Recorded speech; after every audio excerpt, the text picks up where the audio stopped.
নমস্কার, সবাই কেমন আছেন? চলুন অনেক দিন পরে একটা ব্লগ আপলোড করব, মনে হয় এক যুগ পরে। কারণ হচ্ছে আমি মনে হয় ব্লগ না দিতে দিতে একটা হ্যাজিটেট এসে গেছে। কেন আলসে বলে না, আলসে খুবই একটা খারাপ জিনিস।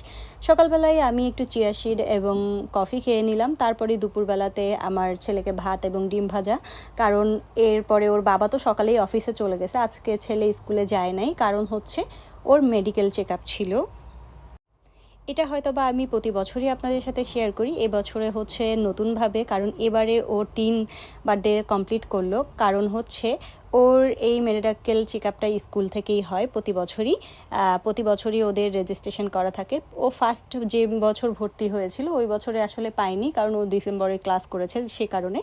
আর গ্রেড 4, 5 এবং 6 এই বছর ওর 3বার হবে। আর এটা একটা নির্ধারিত সময় ওরা সেট করে দেয়, তখনই আমরা আসলে এটা যেতে হয়। আর আজকে ছিল হচ্ছে এত বৃষ্টি, অ্যাম্বার রেইন, আর সঙ্গে থান্ডারস্টর্ম। কারণ যে পরিমাণে বৃষ্টি, এটা গত 2-1 দিন ধরে প্রচুর বৃষ্টি হচ্ছে অ্যাম্বার রেন। আর আশা করি অ্যাম্বারের পরে রেড রেন, ব্ল্যাক রেন তো হতেই থাকে। এটা কি বলবো, তখন তো স্কুল কলেজ যাই বলেন না কেন সব কিছু, অফিস টফিস সব বন্ধ থাকে। আর বলতে বলতে বৃষ্টির মধ্যে হলেও যেতে হবে, কারণ এইটা মিস করা যাবে না।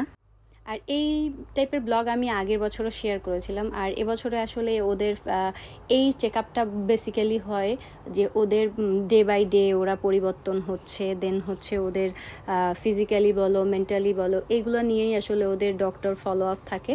এটা কিন্তু আলাদা করে যে আছে না, ও যে মেডিসিন বা অন্য কোনো রোগ, এই টাইপের কোনো রোগ না। এটা আসলে বেসিক্যালি ফিজিক্যালি এবং মেন্টালি ওদের কোনো প্রবলেম হয় কিনা বা ওদের কোনো কিছুতে সমস্যা আছে কিনা, এগুলো নিয়ে আসলে এই চেক আপটা। আর এই হসপিটালটা শুধু ওদের জন্যই, কারণ এখানে শুধু বাচ্চারাই যায়, এখানে বড়দের কোনো থাকে না। এই হসপিটালটা হচ্ছে চাইওয়ানে, আমাদের একদম লাস্ট মাথায়। আর আমরা দুজনে মিলে ফার্স্টে টিকিট করে নিচ্ছি, আজকে রিচার্জ করবো না, আজকে টিকিট কেটে যাব 2 মা আর ছেলে। তারপরে টিকিট কেটে সোজা চলে যাব হচ্ছে এমটিআরে। আর ওর বাবা অফিস শেষ করে ওর বাবাও চলে আসবে, আমরা আসলে সেপারেটলি, কারণ ও তো সকালবেলা অফিসে গিয়েছে সে কারণে। তারপরে আমরা টিকিট দিয়ে এমটিআরের দিকে যাচ্ছি। আর সবচেয়ে বড় কথা হচ্ছে তোমাদের সাথে একটু ছোট করে শেয়ার করি, এই জিনিসগুলো আসলে খুবই দরকার একটা বাচ্চার গ্রো আপ বলো, মেন্টালি। এই এই যে জিনিসগুলো, এই বিদেশ আসলে এই ছোট ছোট বিষয় বলো আর যাই বলো, এগুলো ওরা প্রচুর পরিমাণে খেয়াল করে এবং একটা বাচ্চার সব দিক থেকে ওদের চিন্তা ভাবনা অন্যরকম। এই জিনিসগুলো আসলে এদেশে এসেই আমি জানতে পেরেছি, এবং এদেশের এই সিস্টেমটা আমার সবচেয়ে বেশি পছন্দ। একটা বাচ্চা যখন তুমি ফিজিক্যালি বলো, মেন্টালি বলো, ওর যে চেঞ্জেস আসে, একটা বাচ্চা মেয়ে হোক বা ছেলে হোক, সেটা তো আসলে অনেক সময় আমরা আগের কালের বাবা মাদের তেমন একটা বলতে পারতাম না। এখনদের বাচ্চাদের সাথে তো আমরা অনেক ফ্রি, বাট তারপরও যারা আগের বলতে পারতো না, সেই কারণেই আসলে এই দেশের এই সিস্টেমটা, এই চেক আপটা।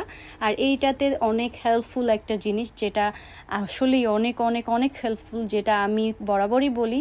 আর এই জিনিসটা আমার যে এত পছন্দের, আর তার মধ্যে আমার ছেলেরও কোনো রকম কোনো মানসিক বলো, শারীরিক বলো, যে চেঞ্জেসগুলো আমরা বুঝতে পারি, ডক্টর আমাদের সাথে কথা বলে এবং ওর সাথে আলাদা করে ফর্ম দেয়, ফর্মের মধ্যে ওর নিজেকে পূরণ করতে হয়, এবং বাবা মার জন্য আলাদা করে একটা ফর্ম দেয়, যে ফর্মটাতে আমাদের পূরণ করতে হয়, যেটা আমাদেরটা আমাদের মতো করে এবং ছেলেটা ছেলেদের মতো। আর বলতে বলতেই আমরা হসপিটালের কাছাকাছি চলে আসছি।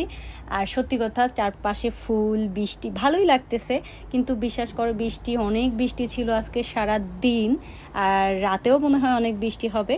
আর সেই বলতে বলতে দেখেন, সে আমাকে ফেলে অনেক দূর চলে যায়, তাকে চিল্লাইয়াও পাশে পাওয়া যায় না, এ হচ্ছে আমার ছেলে।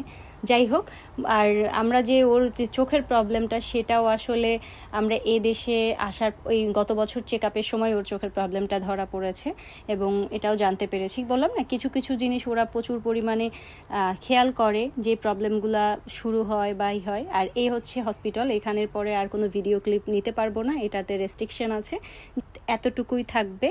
আর ওর বাবা আমি এই যে বাসার দিকে যাচ্ছি, সব কিছু অনেক ওয়েল ডান ছিল। আর সবাইকে বলবো, ভিডিওটা ভালো লাগলে লাইক, শেয়ার, কমেন্ট করবা। Thanks for watching.